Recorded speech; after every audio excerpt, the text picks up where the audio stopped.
Maoist party నుంచి కొన్నిసార్లు మేము శాంతి చర్చలకు మేము ప్రతిపాదన రెడీగా ఉన్నాం, మీ శాంతి చర్చ చేయండి అని చెప్పేసి కేంద్ర ప్రభుత్వాన్ని పలుమార్లు రిక్వెస్ట్ చేసినప్పటికీ కూడా ఎందుకు కేంద్ర ప్రభుత్వం వెనకడుగు వేస్తుంది అసలు?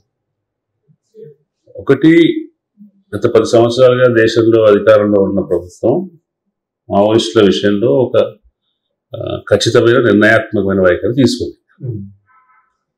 దీన్ని హెడాన్ ఢీకొనాలి, దీన్ని సాధ్యమైనంత వరకు బలహీనపరచాలని నిర్ణయం తీసుకొని దాన్ని ఖచ్చితంగా అమలు చేస్తుంది. అమలు చేయడానికి కావాల్సిన రాజకీయ బలం వాళ్ళకున్నది. ఆ రాజకీయ బలం ఆధారంగా కాశ్మీర్లో ఒక సమస్యను ఒక రకంగా పరిష్కరించారు, ఇంకో రకంగా పరిష్కరించారు. ఇప్పుడు వాళ్ళు సైనిక బలగాలు కూడా వాళ్ళ చేతిలో డిస్పోజల్లో ఉన్నాయి. కాబట్టి గతంలో ఉన్న ప్రభుత్వాలకి అంత గట్టి సంకల్పం కూడా లేదు, లేకుండా చేయాలి, అదుపు చేయాలని చేశారు, అప్పటికప్పుడు కంట్రోల్ చేసే ప్రయత్నం చేశారు, కానీ లేకుండా చేయాలనే సంకల్పాన్ని పెట్టుకోలేదు.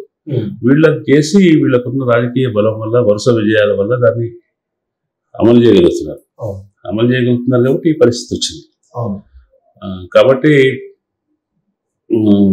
ఈ ప్రభుత్వం యొక్క శక్తిని కూడా మనం ఒకసారి పరిగణలోకి తీసుకోవాలి.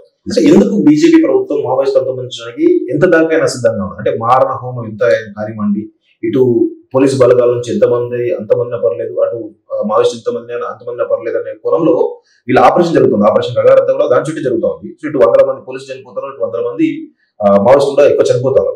అంటే అంత మార్గం జరిగినా కానీ మావోయిస్టులు అంతమందించాలి, మావోయిస్ట్ పార్టీ అంతమందించాలి అనుకోవడానికి బీజేపీ యొక్క ప్రధాన ఉద్దేశం ఏమేంటుంది?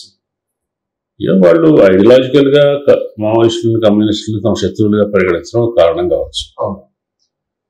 చాలా మంది ఆరోపిస్తున్నట్టుగా దండకారణ్యంలోని ఖనిజ వనరుల్ని మానిటైజ్ చేసుకోవడం కోసం వాటిని కార్పొరేట్లకు అప్పచెప్పి దాని నుంచి మనం దేశాలకు లాభమో లేకపోతే కార్పొరేట్లకు లాభమో కలిగించడం కోసం వీళ్ళు అడ్డుగా ఉన్నారు కాబట్టి వీళ్ళని తొలగించాలనుకోవడం కావచ్చు.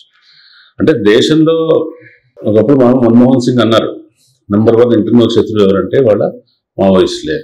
అంటే కాశ్మీర్ టెర్రరిస్టులు, కాశ్మీర్ తిరుగుబాటుదారులు, పంజాబ్ తిరుగుబాటుదారులు, ఆ సమస్యలన్నీ అయిపోయిన తర్వాత ఇంకా ఆంతరికంగా ఎవరు శత్రువులు అంటే వీళ్ళే.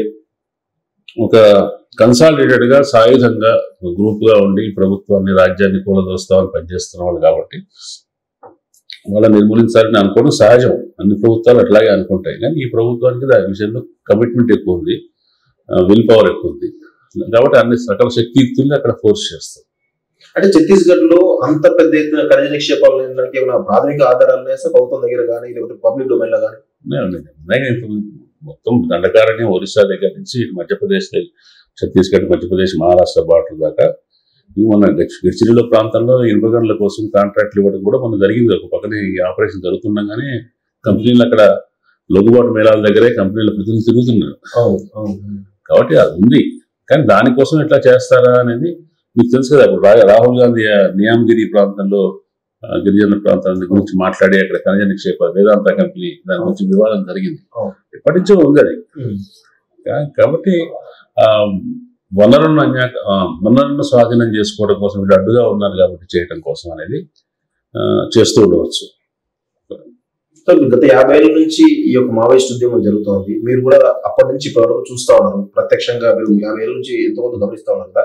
అప్పుడు ఉన్నటువంటి పరిస్థితులు ఏ విధంగా ఉన్నాయి? అప్పుడు మావోయిస్టులు ప్రధానంగా ఈ మావోయిస్ట్ పార్టీ ఏర్పడి తిరుగుబాటు చేయడం గల కారణాలు, ప్రస్తుతం ఉన్న కారణాలు విశ్లేషిస్తే మీరు అప్పటికి ఇప్పుడు తేడా గమనిస్తున్నారు సార్? తేడా కంటే కూడా అప్పటికి ఇప్పుడు క్రమ పరిణామం ఉంది. అంతకంటే ముందు చూసుకుంటే తెలంగాణ సాయుధ పోరాటం దగ్గర క్రమ పరిణామం. ఈ దేశంలో ప్రజల రాజ్యం అంటే కష్టజీవుల రాజ్యం స్థాపించాలనే ఉద్దేశం కమ్యూనిస్ట్ పార్టీకి ఉంది. అది సామాన్యమైన విషయం కాదు కదా, ప్రజలు మొబిలైజ్ చేయాలి, ప్రభుత్వంతో ఢీకొనాలి. అటువంటి ప్రయత్నం తెలంగాణ సాయుధ పోరాటం ఆ సమయంలో 1946 నుంచి 51 వరకు జరిగింది. దాని తర్వాత అక్కడితో అది విఫలమైంది, కొన్ని విజయాలు సాధించింది. తర్వాత మళ్ళీ 10 సంవత్సరాలు కొంచెం గ్యాప్ వచ్చిన తర్వాత మళ్ళీ 67లో నక్సల్బరీ వచ్చింది. ఈ కమ్యూనిస్ట్ పార్టీలు, ఉభయ పార్లమెంటరీ కమ్యూనిస్ట్ పార్టీలు తగినంత చిత్తశుద్ధితో లేవు, వాళ్ళు పోరాటాన్ని వదిలిపెట్టారు అనే ఆరోపణతోటి, అనే విమర్శతోటి దాంట్లో బయటకు వచ్చిన కొంతమంది విప్లవ ఉద్యమాన్ని మొదలుపెట్టారు. అది మళ్ళీ నక్సల్బరీ, శ్రీకాకుళం ఉద్యమాల మీద ప్రభుత్వ అణచివేత జరిగి అవి ఆరిపోయాయి. చల్లారిపోయి మళ్ళీ ఒక 6-7 సంవత్సరాల గ్యాప్ వచ్చిన తర్వాత ఎమర్జెన్సీ తర్వాత 78 నుంచి మళ్ళీ తెలంగాణలో ఆంధ్రప్రదేశ్లో కొత్త ఉద్యమం ప్రారంభమైంది. అది నెమ్మదిగా బిల్డప్ అవుతూ దండకారణ్యానికి వెళ్ళి ఇక్కడ దాకా వచ్చింది. దాదాపు 80 నుంచి ఇప్పటిదాకా ఒక 40 సంవత్సరాల పాటు 45 సంవత్సరాల పాటు ఈ కంటిన్యూటీలో ఉంటూ వచ్చింది. దీంట్లో కూడా మళ్ళీ అపజయాలు జరిగినాయి.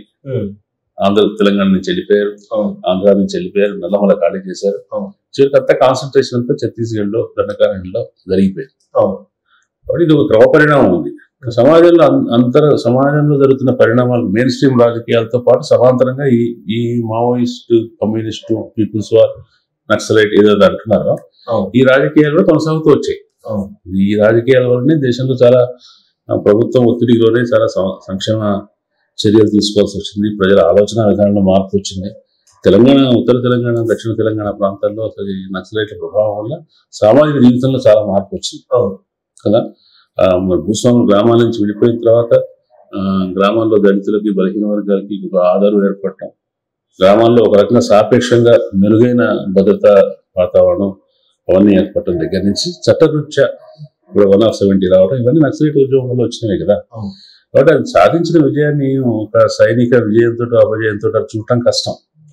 అది సమాజంలో చాలా విలువల రీత్యా చాలా మార్పులు తీసుకొచ్చింది. వాళ్ళు చేసిన పద్ధతి ఇట్లాగే చేయటం కరెక్టా, ఇంకో రకంగా చేసుంటే బెటర్గా ఉండేదా, విధంగా వాళ్ళు అంత సైనిక పరమైన అంటే మిలిటరీ యాక్షన్ మీద అంత ఫోకస్ పెట్టకుండా పొలిటికల్ యాక్షన్ మీద ఫోకస్ పెడితే బాగుండేదా, ఇవన్నీ చర్చలు ఉన్నాయి. చర్చలు అనేది వాళ్ళు ఆ మేరకు ఎట్లా చేసినప్పటికీ ఆ పనుల నుంచి కూడా సమాజానికి చాలా మేలు జరిగింది. ఇప్పుడు మరి వాళ్ళ వల్ల ఏం జరిగింది అంటే జరిగి చెప్పడానికి ఏం ఉండదు, ఆ సమాజంలో కనిపిస్తుంటుంది. ఒక రకంగా చెప్పాలంటే భారతీయ సమాజానికి సంబంధించిన అంతరాత్మను, చైతన్యాన్ని నిలబెట్టే ఒక శక్తిగా అది ఉంటూ వచ్చింది. ఇది లేకుండా పోతే ఏమవుతుంది అనేది పెద్ద ఒక ప్రశ్న.